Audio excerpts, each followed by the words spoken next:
আসন্ন 2024 লোকসভা নির্বাচন আসন ঘাটাল আসনে তৃণমূলের প্রার্থী হচ্ছেন দেব ইতিমধ্যে ঘোষণা হয়ে গিয়েছে। এবার দেবের বিরুদ্ধে ঘাটালে বিজেপির প্রার্থী হচ্ছেন অভিনেতা হিরণ চট্টোপাধ্যায়। চর্চা পদ্ম শিবিরে বিস্তারিত তথ্য জানতে হলে অবশ্যই ভিডিওটা শেষ পর্যন্ত দেখবেন। ফেব্রুয়ারিতে কলকাতায় এসে দলের কোর কমিটির সঙ্গে বৈঠকে বাংলা থেকে লোকসভার 42টির আসনের প্রার্থী নিয়ে আলোচনা করতে পারেন কেন্দ্রীয় স্বরাষ্ট্রমন্ত্রী অমিত শাহ। দলীয় সূত্রে এমনটাই খবর। সম্ভাব্য প্রার্থীদের নামের তালিকাও বঙ্গ বিজেপির কোর কমিটির কাছ থেকে নিতে পারেন তিনি। ইতিমধ্যে জেতা আসনগুলির কয়েকটি ছাড়া বাকি আসনে প্রতিটিতে 3 থেকে 4 জন করে নাম জমা পড়েছে। সেগুলি নিয়ে রাজ্যের শীর্ষ নেতাদের সঙ্গে কথা বলতে পারেন কেন্দ্রীয় স্বরাষ্ট্রমন্ত্রী।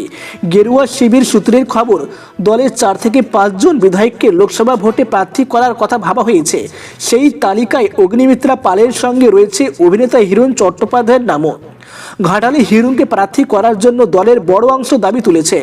ঘাটালে তৃণমূলের ফের প্রার্থী হচ্ছেন দেব, তাই বিজেপিও চাইছে তাদের দলের বিধায়ক তথা অভিনেতা হিরণকে ঘাটালে প্রার্থী করা হোক। যদিও সবটা খতিয়ে দেখবে বিজেপির কেন্দ্রীয় নেতৃত্ব।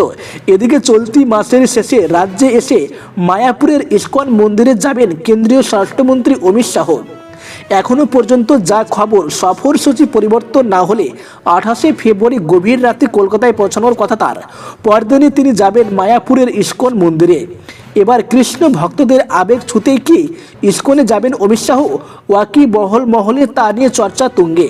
গেরুয়া শিবির সূত্রের খবর, আগামী 28শে ফেব্রুয়ারি গভীর রাতে কলকাতায় পৌঁছবেন শাহ। শহরে করবেন রাত্রিবাস।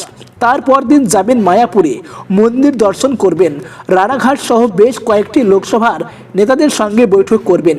কলকাতায় ফিরেও দলীয় বৈঠক করতে পারেন শাহ।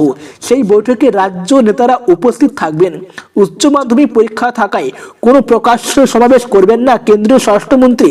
বিজেপি রাজ্য সভাপতি সুকান্ত মজুমদার বলেন, ফেব্রুয়ারির শেষে অমিত শাহ বাংলায় থাকবেন বলেই কথা দিয়েছেন। লোকসভা নির্বাচনের আগে বঙ্গ সফরে এসে শাহের ইস্কন মন্দিরে যাওয়ার সিদ্ধান্ত যথেষ্ট তাৎপর্যপূর্ণ বলে মনে করা হচ্ছে।